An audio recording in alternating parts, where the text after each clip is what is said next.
Good morning and welcome in. Today we are right smack in the middle of Hacking HR's November series, and we will be talking today about HR for HR, creating a community of support for 2025. And this topic for me is like so exciting to talk about and so important because as HR, we tend to get so bogged down in the nitty gritty and the day-to-day and the reactive work. And building community is so important and so enriching. And I'll bring our panelists to the stage shortly, but first I'd like to introduce myself. I am Lauren Lefkowitz. I'm an executive coach and fractional CHRO. And I worked in corporate HR for 20 years before going out on my own and launching my business. And I have a lot of experience being lonely and isolated in HR, even when I had other HR people around me. And that is why I'm so excited to introduce this topic and be our moderator today. And I'd like to welcome our panelists to this. Awesome. Everybody's coming on in. Welcome in, everybody. I would love to ask you, just in the order that we're in, Melissa, Angela, Lori, and then Carol, to introduce yourselves. Tell us where you work, what kind of work you do, where in the world you are, and also, why is this an important topic for you? Hi, everyone. I'm Melissa Schwartzman. I'm based out of Westfield, New Jersey, and I am currently transitioned out of being a chief people officer role, and now I have sort of my own private practice, which includes career coaching. I'm doing a lot of therapeutic counseling for people that are having a lot of transitions, and I'm also a divorce mediator. So I've been using a lot of these things. So I believe that's what you asked, including what makes this so important. And I just think it is what you were saying, Lauren. Sometimes it can get really lonely, even though you're supporting everybody else. I think it's important to figure out how we can fuel our own takes back up, but also leverage each other to be able to do that. So you don't feel like you have to do everything yourself and rely on everybody, but basically be trying to have everybody's back at the same time in a team environment.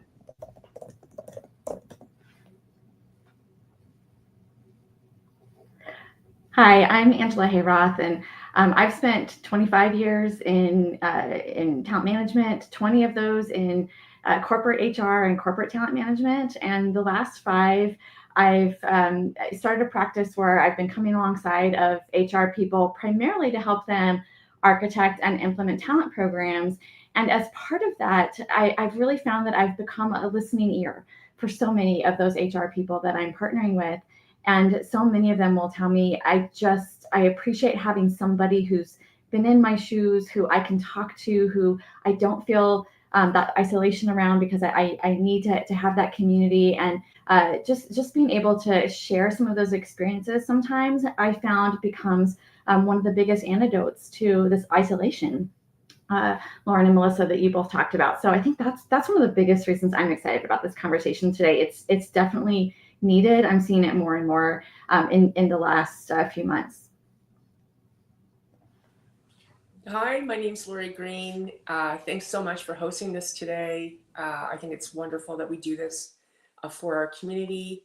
I've been in human resources in the public sector and the broader public sector for over 40 years.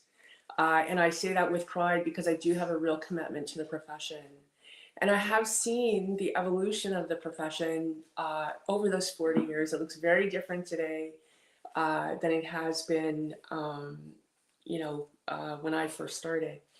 And I think what draws me to this, and so sorry, currently I'm employed at a very large university in Toronto, Canada.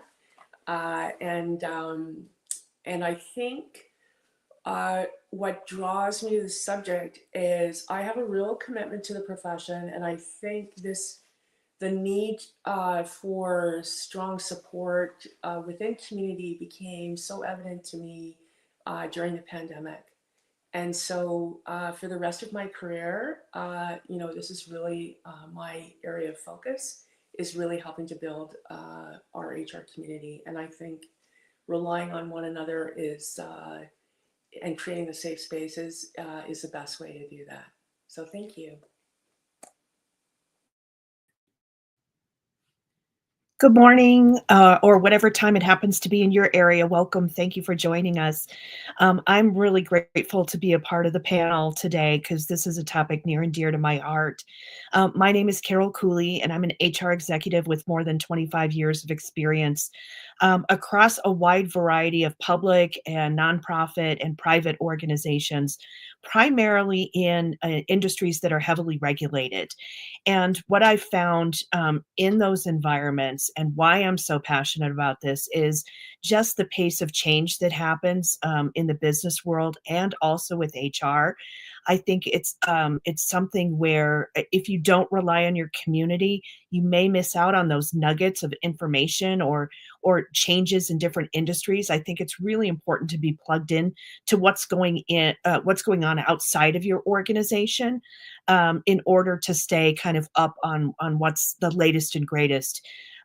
The other thing I would say, just from my own personal perspective, is I think as HR leaders, we often have a really hard time asking for help. And in that case, when we have to ask for help, I think it makes it really difficult unless you have a very strong community built around you. So those are some of the things that I think are really important about this topic and why I'm really excited to be here.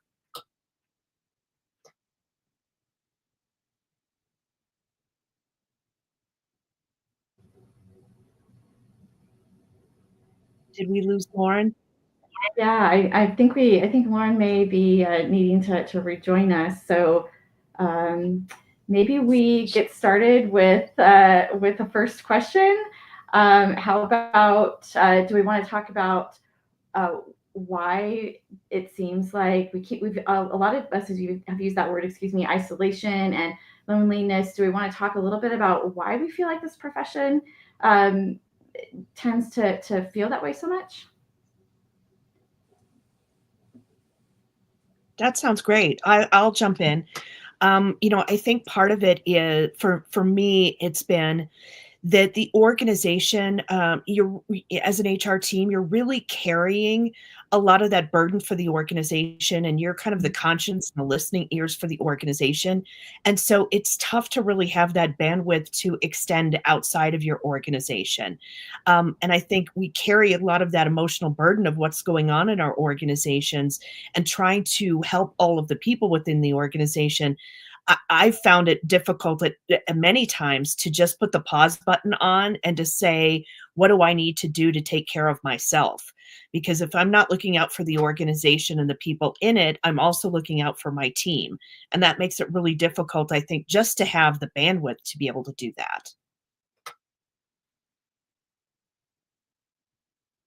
Yeah, absolutely. I think it's really important, right? As I was saying at the beginning, like we need to make sure that we're taking care of ourselves as individuals, but then also making sure that that fuels us back up to be able to help everyone in HR. I think people, especially as we were talking about how the functions evolve, everybody expects HR to kind of do everything, right? It's evolved as being more of a business partner role, but in addition, we were in charge of all the return to work and all the COVID policies and everything else. And sometimes people aren't always as grateful or as polite when they're coming in with their requests, and they expect everything done yesterday.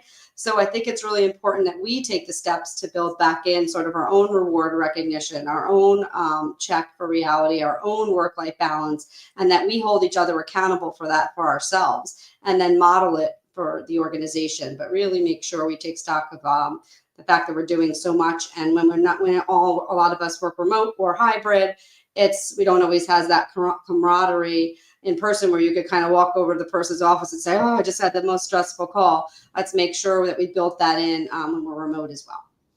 Mm-hmm.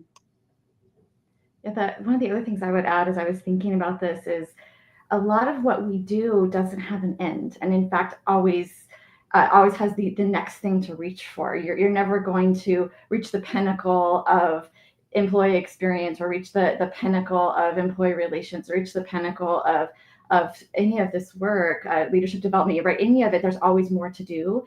And so many other of our partner professions, there's a end to maybe what project they're building or what the end that they're working towards that particular year. And I think for us, there very rarely is, and so it always feels like there's always more to do.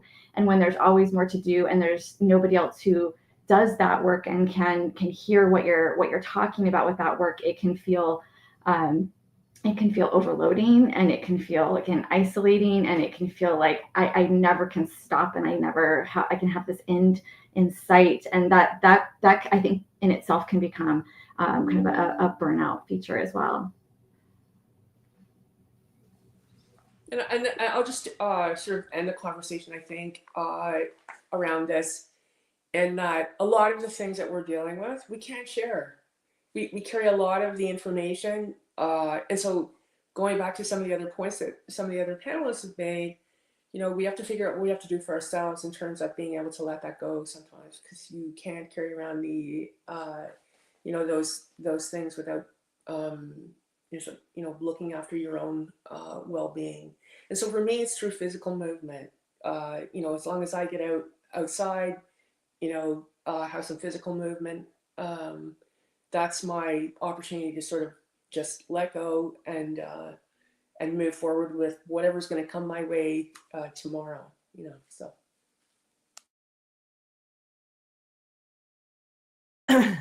Thank you all for carrying on while I temporarily disappeared due to my internet connection. And what a great example, HR needing to pick up the slack, right? We are a department of people who are good at work, who know how to do things, who know how to help in the absence of whatever support, whatever resource that we need. And I think as a result, we tend to look to ourselves. And so, Lori, you just gave a great example of how to care for yourself, how to, step out of the office, get some air, take a walk, and all of that. In a world where we are HR to isolate, we tend to really focus on what everybody else for our own needs. There do exist a number of HR communities. And so if you find yourself in this spiral of doing for everybody else, doing all of the work that needs to be done, staying on top of the regulations, staying on top of everything, how do you carve out time to find community? And also, where do you find community?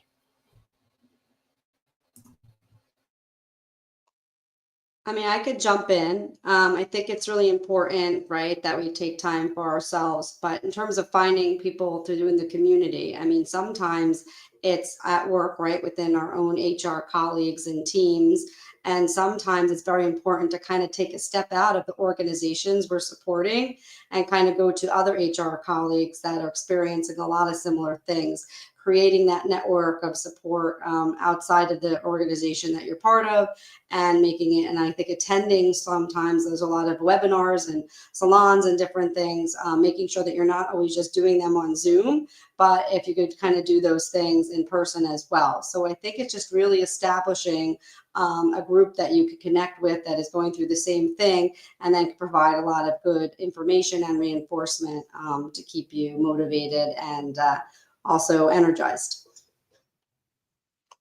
Yeah, for me, I think it's finding some of the content that you like, and maybe reaching out to people that are in that kind of environment. So whether it's programming that you might like for a local HR meetup group, whether it's kind of a think tank small group where you want to get together and exchange ideas, whether it's a large, more regional or national society that you want to be a part of, try different things out and figure out what really resonates with you. I'm also a firm believer in leveraging LinkedIn and some of the communities that are available through LinkedIn. That's how I got connected with Hacking HR.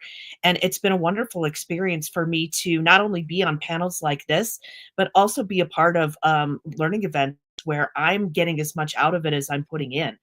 So I think it's really important for you to find the areas of opportunity that really resonate with you and start to build your community from there.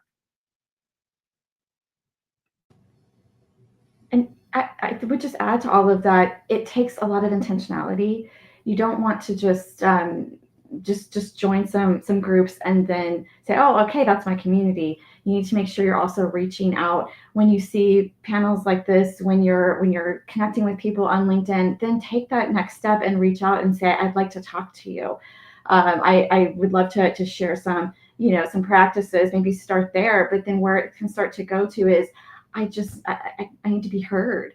I think there's I don't know if I'm going to say it right, but there's I think a common kind of mindfulness practice of, if you name it, you can tame it. Is that right?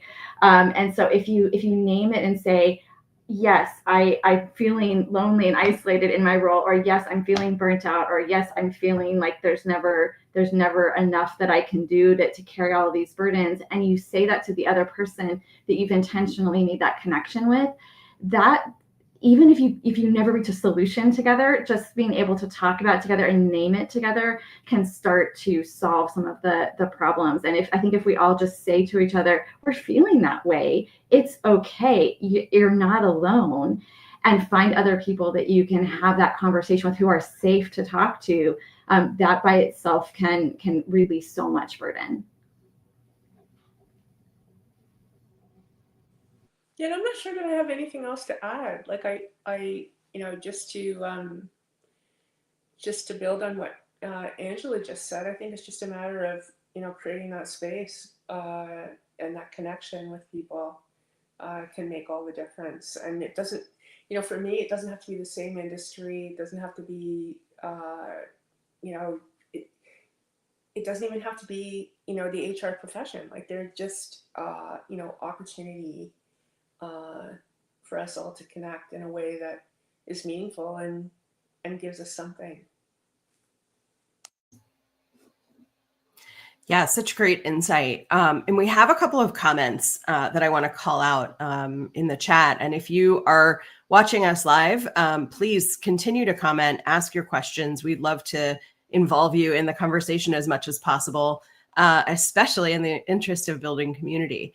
And so one person asked, what if you're a department of one? I've lost the comment, but it's, what if we are the only HR person in our company is the question. And sort of, tied to that, maybe very loosely, but there's a comment from Anne Cruz that it's also hard because what we do is hard to measure. So then people question why something wasn't done. And we're lucky to even go to the bathroom or grab lunch, or get that walk, or have that time to sit on that webinar. I see nods from my fellow panelists. So, if you're the only person and everybody's depending on you, or if you're the person who always makes that 5 minutes for everybody else, or always fits in what needs to be fit in, how do you fit you into the equation so that you can build community for yourself?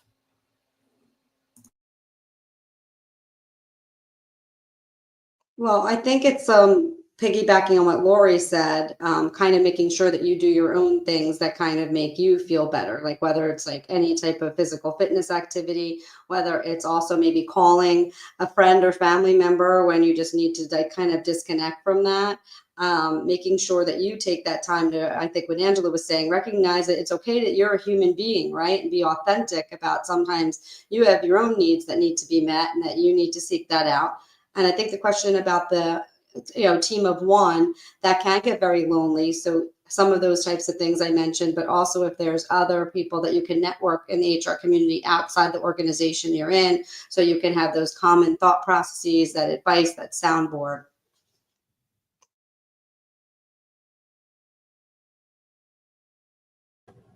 Yeah, I think that the community of one is where what we were talking about before becomes, I think, even more important, where you're really seeking out to build your network on LinkedIn or in groups like Hacking HR, or through people like myself and others that are on here that come alongside of you, whatever that is for you, where you can, again, purposefully seek out people who understand what we're dealing with. And I would agree that it doesn't necessarily always need to be somebody in HR, but it certainly does help to have somebody who understands the worlds that we're in can speak the same language that we all speak, and where you have that shorthand together that you don't always have with somebody who maybe works in another profession, although that can help in a different way. But I think finding other people outside, if you're the one person, finding really intentionally other people that you can connect with, and again, just say, can we be real with each other, and talk about some of the things that are going on, and again, just finding those people.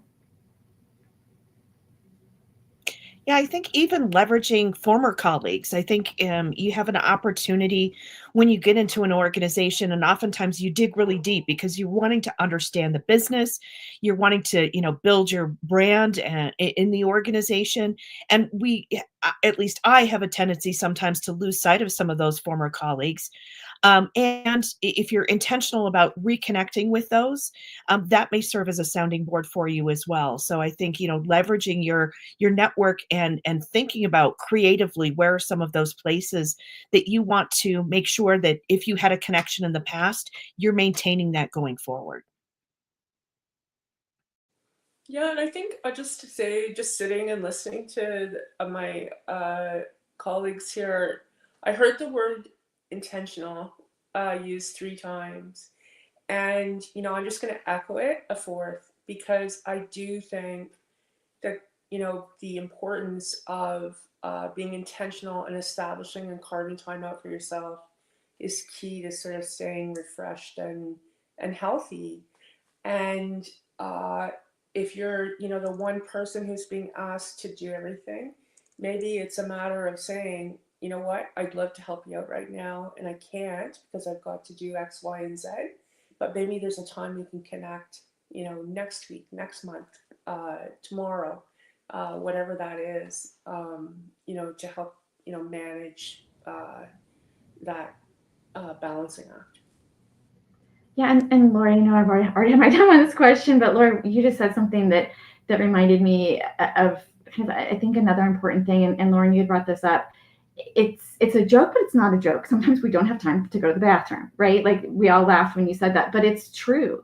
And I hear people all the time, if we get on a call, and they'll say, "I'm sorry, I need to take a bio break." It's kind of how most people will say it.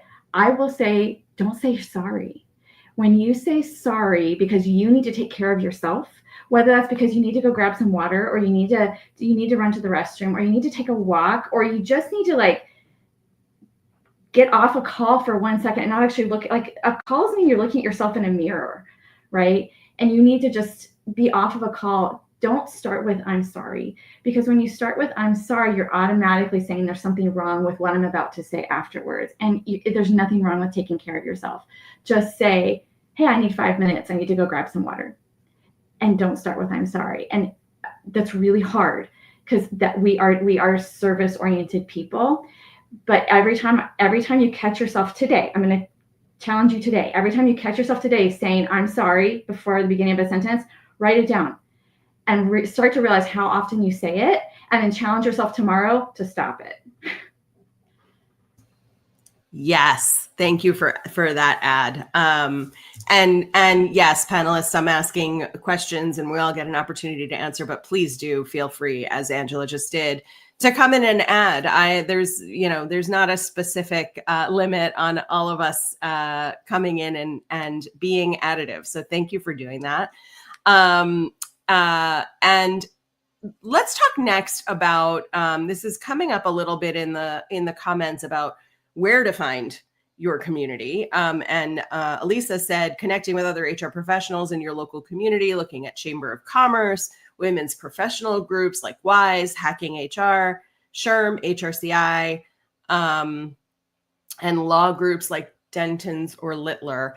And so I would love to hear from each of you, knowing that we all in this room are really committed to building community in HR. Can you share a specific example? Because sometimes we talk in these waves of sort of the meta, like, you do it, you make time for it, it's important. Can you get really specific and share an example of a time when you connected with a person or a group, and feel free to name the group, and it made a memorable impact on you in building community? I can share one. In a lot of the organizations that I worked in, there was a lot of niche talent, especially in the ed tech world, where you have to go out and now find the right people. So I found it was really important to find HR professionals that were having similar challenges, as well as people who kind of would be able to cultivate that kind of talent. So how I would discern that was I did have colleagues that I worked with in the past, as Carol had mentioned, as a good suggestion. But I also did some searching on LinkedIn, just like sometimes if you're a talent acquisition professional and you're looking, I kind of typed in keywords to try to find people that in HR that kind of work in those companies, have that type of challenge that they would be having, and also people who specialize that in the talent acquisition. So I think it's really identifying like what is your exact problem to solve for, who could be some stakeholders as well as some other people who would have input, either experiencing it now or have historical information they could give and tips. And I think it's a lot of kind of, now that we live in this social media world, right? It's a lot of connecting and looking and seeking. So I did my I went back to school part-time, and I did my master's in human resources. And through that program, I made so many great connections of HR professionals across a wide spectrum of industry. And it also gave me an opportunity to, learn together and, conduct research together that really expanded my thinking around the profession. And so it had a great impact on me in terms of, growth for myself and for my teams, in terms of learning opportunities from other people. It was a great community, and I still stay in touch with a lot of the people, I did that program with. And I just graduated a couple of years ago. So, these are, recent connections and people that are interested in the profession as well.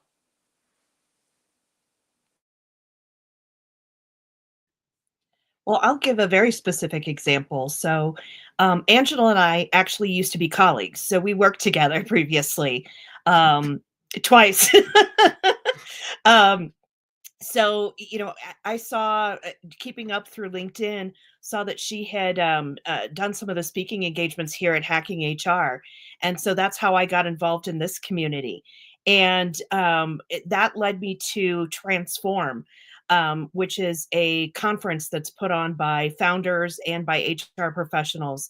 And it's a really kind of progressive environment where a lot of new ideas are coming out. And I've met some really good colleagues from participating on some of these panels, as well as meeting people at the conference that I think have been really meaningful for me and really helped kind of me reorient my thought processes around a lot of things and find people that are more like-minded. So I thank Angela for for getting me connected to all of this. Well, and I think, yes, to all of that. And to build off of that, Carol, we also, we stay connected on email and on LinkedIn and things like that. But then we also get together every so often for coffee and just chat. And it's not always, yes, there's HR things we're talking about, but we're also just connecting about things in our lives. And I think sometimes in HR, we can be nervous about sharing things with each other because I think we've been trained, you keep everything private. So I think to build real connections, you have to be willing to be open, and you have to be willing to share where obviously it's allowed, obviously not confidential things. But I think that's where you build real connections, is being open and sharing and really caring about the other person, and being willing to even ask those questions about, hey, tell me about the I don't know, the shirt that you're wearing. It's a concert shirt. When did you go to that concert? That kind of free information people have, get to know that person, and then you can start to share some of the deeper things that are going on in your lives. But that takes, again, I'm going to go back to, it takes intention, it takes purpose to, first of all, reach out to either somebody you've known before, like we've said, a prior colleague or somebody from another community, but then take it a step further and say, if we're in the same town, can we connect in person? Can we chat? If not, can we chat on video? Can we chat on a walking call so that we're both walking? and then be willing to, again, open up and have those deeper conversations that we oftentimes, again, are afraid or nervous to be able to do. But once you have that commonality that you feel like you can do that, I think becomes really, really important. Yeah, and I think to that point, to the point that a lot of you were making, community begets community, right? And so once you start getting a little bit comfortable with getting into community, you realize that you can talk about a lot of stuff without breaking the company's confidentiality. You find camaraderie in, oh, you're burned out? Oh, I'm burned out, right? Like, I thought I was the only one. And I make it look easy, but I'm every night I go home exhausted and I don't know how to handle it. And I will share an example for myself as well. When when the pandemic started, somebody had started a community for Zoom community for departments of one, which I was at the time. And I joined it thinking I would just sort of sit on the sidelines and listen in. And as soon as the other people in the room started talking about what their challenges were and what they were worried about and what they were exhausted from, I realized I really was in community. And I think when we allow ourselves to open up a little bit and maybe even be the first one to say, I'm in burnout, I don't know how to have boundaries, that it opens everybody else up to say it too. Because I don't know an HR person who doesn't struggle with boundaries. I know a lot of HR people have gotten really good at it, but who doesn't struggle with boundaries? Who doesn't struggle with burnout? Who doesn't struggle with too many demands to handle coming in, with finding time for themselves? So building that community and being willing to step into that room, whatever the room is, and you all gave some really good examples of places to go and ways to meet people, really opens up the sentiment that we're not alone in this. There are a lot of us who feel this way, and there are ways to combat that. And part of that is really being in community and knowing you're not the only one. So one of the things I think that comes up is guilt, that we're taking time for ourselves. We're taking time to attend a webinar that maybe doesn't have credits, or we're taking time to go to an HR coffee chat that's just people getting together. So can you think of an example of how building community intentionally for yourself as an HR professional can actually impact the organizations we're working for or working with?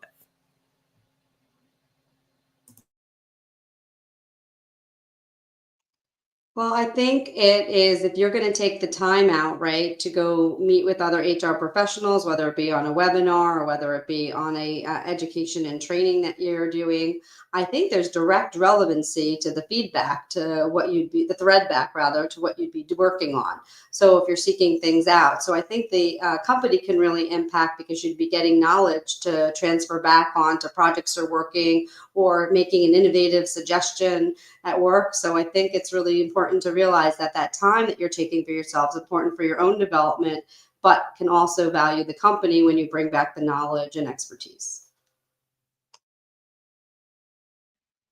One thing that I've always challenged my team members with is, the investment in learning is something that I believe very strongly in, and I want to make sure they're continuing to grow their skills and experience.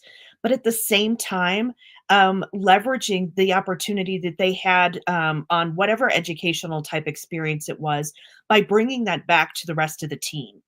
I know that's harder if you're a team of one, but I think it's really important for, if you're a team of one, sharing what you've learned with your peers around the organization, and giving that an opportunity to potentially grow legs in the organization, making sure that others can learn from the time that you've invested in yourself or in your team, to continue to grow in whether it's HR expertise or business acumen. I'd also add, beyond the development piece, that a healthy HR person leads to a healthy company. And so even if that time that you take for yourself isn't development related and it's just like, I just need a break today, that's okay. And I know it can feel, Lauren, you use the word selfish. It can feel that way, and that's okay. it's okay to be a little bit selfish, because it does lead to a healthier company in the long run. Because if every day you're coming in, especially if you're a community of one, but every day if you're coming in and you're burned out from that emotional exhaustion of carrying everybody else's burdens, you're burned out from the benefits never end, the ER never ends, all of these things, you're burned out from all of those things. You are not best in any of those situations, because you are burned out, because you are frustrated, because you are emotionally tired, because you might be physically tired. And so taking that time off for yourself, and it's a mindset shift to realize, and if you are a CPO or a leader of HR people, I think really role model that, so that they can see that if you are by yourself, then you're going to need to really take that internally for yourself, that sometimes taking time for yourself, whether that's for professional development, whether that's just time off for health reasons, actually makes you a better HR professional. And you can bring that back into your company. You can be more focused, more zoned in to all of the things you're trying to do. And so you have to stop thinking of it as selfish is bad, but selfish actually helps my company. Yeah, and I think every every opportunity that you have to engage in that kind of activity, it's always a learning opportunity, and it's actually a space where I think the profession is so broad. There's so many areas of expertise that you can sort of navigate and learn more about. I mean, I've been at this for over 40 years, and I'll tell you, I learn every day. And in fact, when I stop learning, it's time for me to go. And so I think that, there's solace in actually being able to engage with people and that activity of professional development, and find out. You don't know what you don't know. And so, of course, the company benefits, because you're always, in a space where you can pick things up and bring back to the organization. And I think the other point that was made regarding just taking time away, taking a break. I'll tell you a little secret of mine is, when I go on holidays, I often intentionally choose places where I know there's no Wi-Fi connection. And so I might, take a little break for a couple of days in the woods, for example, that I'm not feeling, I'm not connected to technology. And so I am completely stepped away for a refresh. So.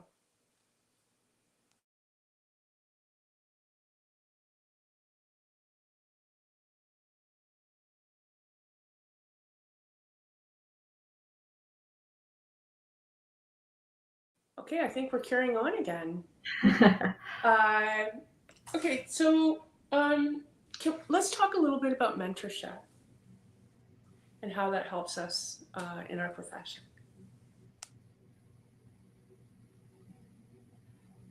Well, I think it's really important, right, when we look to people that we want to aspire to be like or to emulate, and then also really be able to cultivate key skills and learnings from them.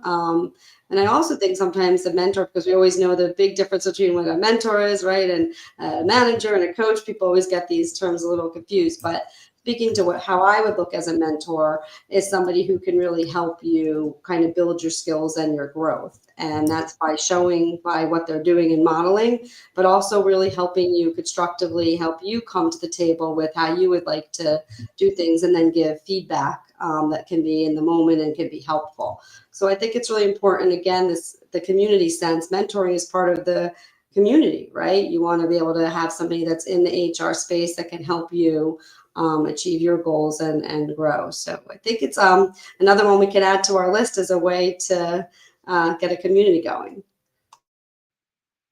Yeah, I found a lot of value in being on both sides of a mentorship relationship. I think I've gained a lot of information and insights and perspective by having a mentor that I can talk to, that I can continue to learn from, and also that's an advocate for the work that I do.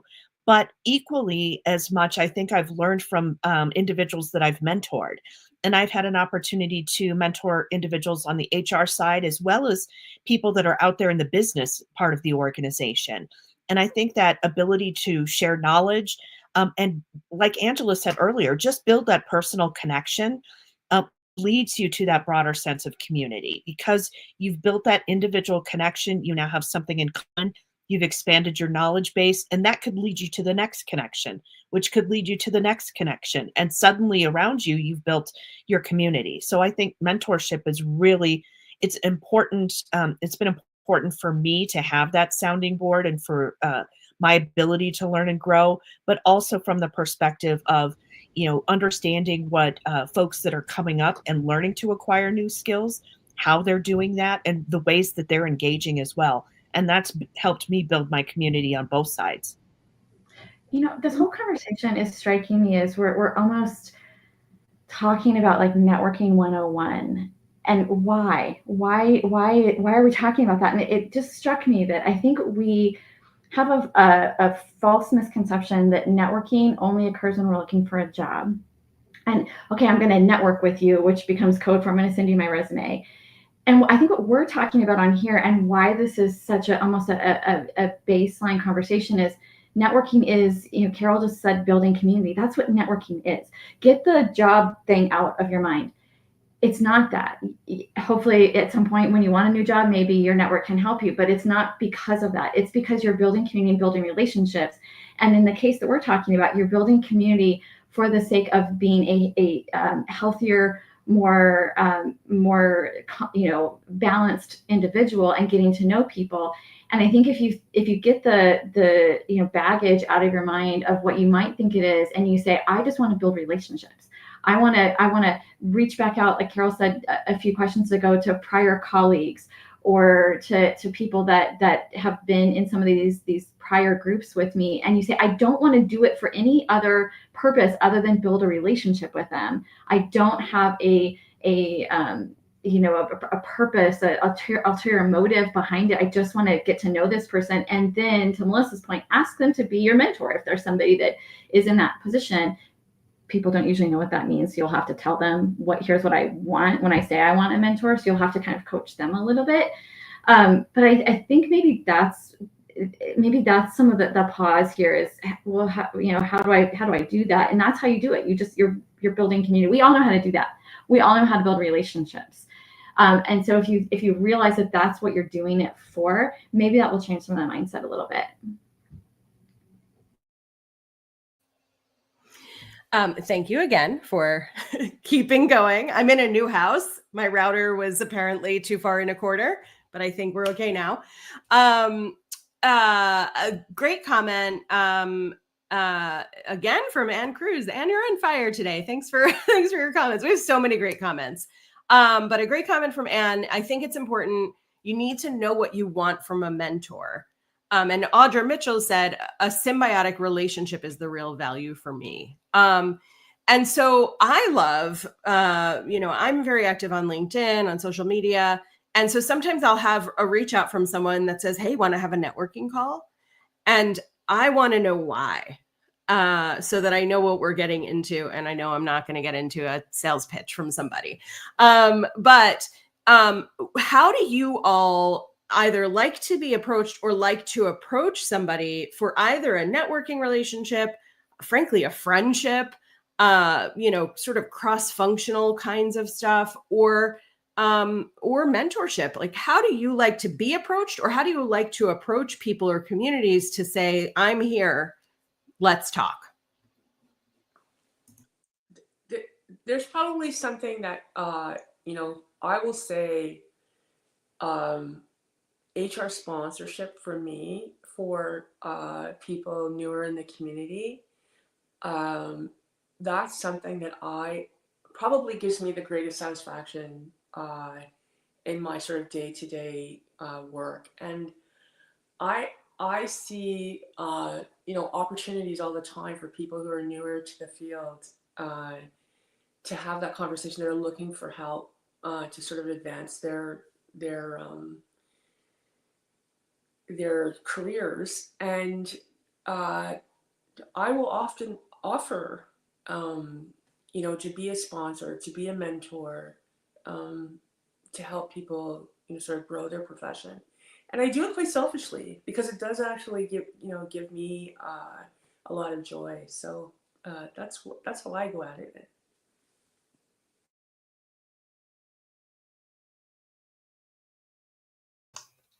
I'll jump in. I usually, again, kind of come forward with sort of what I think the person might be able to help with and what I'm like seeking and how we could maybe do it together. But I'm always very careful, which we all were talking about putting our needs first and not being afraid to be authentic about that.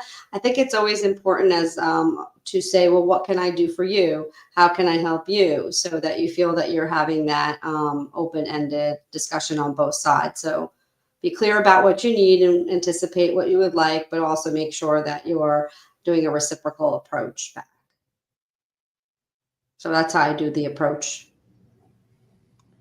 We've mentioned LinkedIn a couple times on here, and I think LinkedIn has made this process innumerably easier because whether you connect through LinkedIn or not, you can look the person up. Most of us have a LinkedIn profile. And so look the person up on LinkedIn and find something about their background that either is really interesting that you want to ask about or something that you have in common. Like maybe you went to the same school, or maybe you started off in the same profession, or they work for a company that you're a customer of, or something that you can make that comment to. So it's not just a blind reach out, but it's more of a, hey, I saw that you speak this language and I've always wanted to learn that language, or I saw that you went to this school, so did I. Something that kind of draws some commonality, so you're not just starting from a blank page, so to speak. That little tidbit could become the first thing you talk about, which then could lead to so many other things. But use that free information that we all have on LinkedIn or the person's bio, if they have one published or what have you, to kind of find that little piece that allows you to be able to reach out. That's how I connect with people. I'll find that little thing. It's like, oh, I see that you're in this city. I love that city. Here's the last time I visited that city. I'd love to hear what drew you there. And then all of a sudden we're talking about much more than that. And that then becomes clear that it's not like a sales call, Lauren, you talked about that, or something else, that it's, oh, this person really, truly, they've looked at me. They are starting to get me and they really want to know who I am. And I want to know who they are. Yeah, Angela, I like a lot what you said about really being purposeful as well as being specific. Mm-hmm. You know, I think sometimes those of us that are on social media may get things, requests, hey, I just want to pick your brain. Or, but I think from my perspective, it's really about understanding, well, what does that mean? You know, help me help you, right? Help me understand what it is specifically you're hoping to get out of the connection, or the contact or the conversation. And I think that's going to help bridge that gap and help you make that leap from strangers to potentially connections. And I would say the other add to that is be wise about what that connection is that you're reaching out about. Because I do, like you said, get all those reach outs on LinkedIn that so many times, I don't know how many times I get a resume from somebody that will say, oh, I see you're a technical recruiter. I haven't been a technical recruiter since 1999. It's 25 years ago, in case you can't do the math. So when somebody sends me the resume, says, I see you're a technical recruiter, here's my resume, that's like not helpful. So they saw something on there, but it was really old. And so trying to find those things that are more resonating, that really are going to utilize that person's expertise. I write back, but I always tell them I'm not the right person. Great insights. Mary in our comments said sometimes for me to approach people is easier when I have to volunteer in a project that the mentor identifies with. So volunteering and therefore having a responsibility to something is also such a great way to meet people, especially if you're introverted, and you need to have something to do with your hands or your body or your voice. To volunteer at an event, to volunteer for some sort of responsibility with an organization can give you such a great opportunity to be doing a thing and also be friendly and also meet people. Another thing that I've seen going on in the comments today, which I love, is any online event that you go to, post your LinkedIn link in the chat if you want to connect with people. See who you're connecting with, see who is reaching out to you, and how you might want to talk to each other. I remember at one point in my career, I was working in financial services and specifically in mutual funds in Washington, D.C., which was very rare because it's not a financial mecca. And somebody reached out to me from the other financial services firm that focused on mutual funds in the DC area and said, "We're the two HR people here. Can we connect?" And it was so refreshing and it was so lovely to be able to be connected to somebody who was in my industry. And that was all she had to say. And for the 9 years that I worked there and that she also worked where she worked, we would reach out to each other about policies, about ideas, about new regulations that had come out, and really became sort of co-mentors to each other, which was really powerful. So as we're coming to the end of our conversation, which always happens way faster than we imagine, tell me a little bit about how connection or mentorship or networking has helped you personally in a pickle that you felt like you were in your HR career.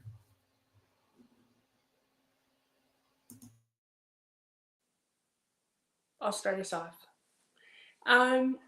So I'm thinking about a time when I had just I had done labor relations for quite a number of years, and I had just come off a round of pretty intense collective bargaining. It was a heavy time in terms of workload and stress levels, being away from family, that kind of thing. And we managed to get an agreement, and my senior vice president at the time said to me the next morning, what do you want to do next? And she was, remarkable mentor to me in our profession. She said, "What do you want to do next?" And I remember very clearly saying to her, "I want to do something fun."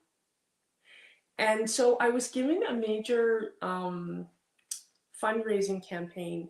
That's not everyone's idea of fun, but what it really did for me was stretch me in ways beyond my HR level of comfort. And I ended up sort of relying on, it was a huge campaign, and I thought, I can either focus on the people or on the process. And I focused on the people to help deliver on the campaign. And it was probably the most exciting time in my career that I can think of, but all through the benefit of the mentor. So that's a way in which I've used mentorship and really benefited from it in so many different ways.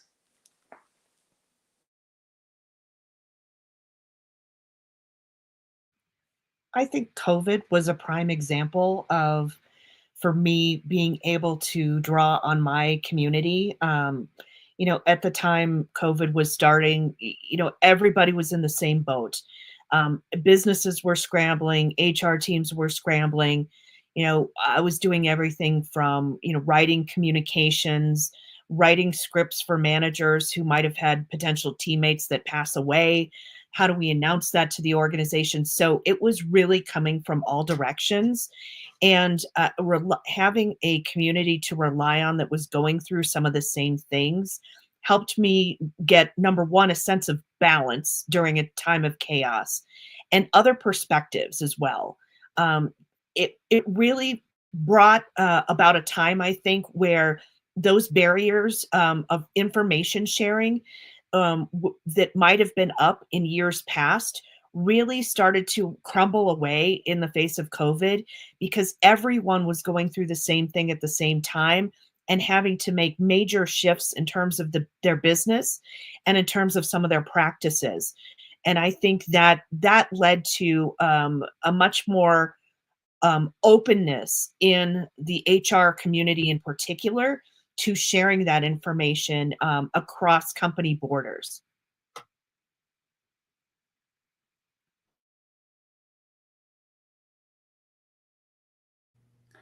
I've been really fortunate to have really amazing leaders in my career and who have gone on to even more amazing careers themselves. And one is I've stayed in touch with them really, really purposefully.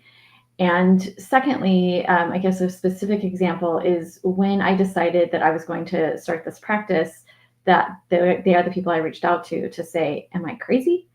And what are some of your ideas? And they were all really open and honest with me about giving me their thoughts from their perspective for me personally, because they knew me and what they thought I could bring, but also from their background as HR leaders. And so I'm innumerably grateful to each one of them for the relationship that we've built and have continued with, and the advice that they have always been open with providing. And I think going back to, I can't remember who said it, but I was very specific with them about what I was asking. It wasn't just, hey, can I pick your brain? I think Carol had said that, which that hurts. So don't pick somebody's brain. But I was like, I need to ask you this specific question because you know me and you know what I'm trying to do. And that helped them be able to be specific with me from a mentorship perspective.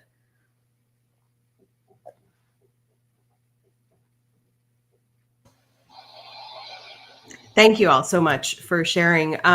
As we're wrapping up, I would love to just hear your final thoughts on this conversation, on anything that wasn't said or wasn't asked that you feel is important for our community to know as we come into 2025.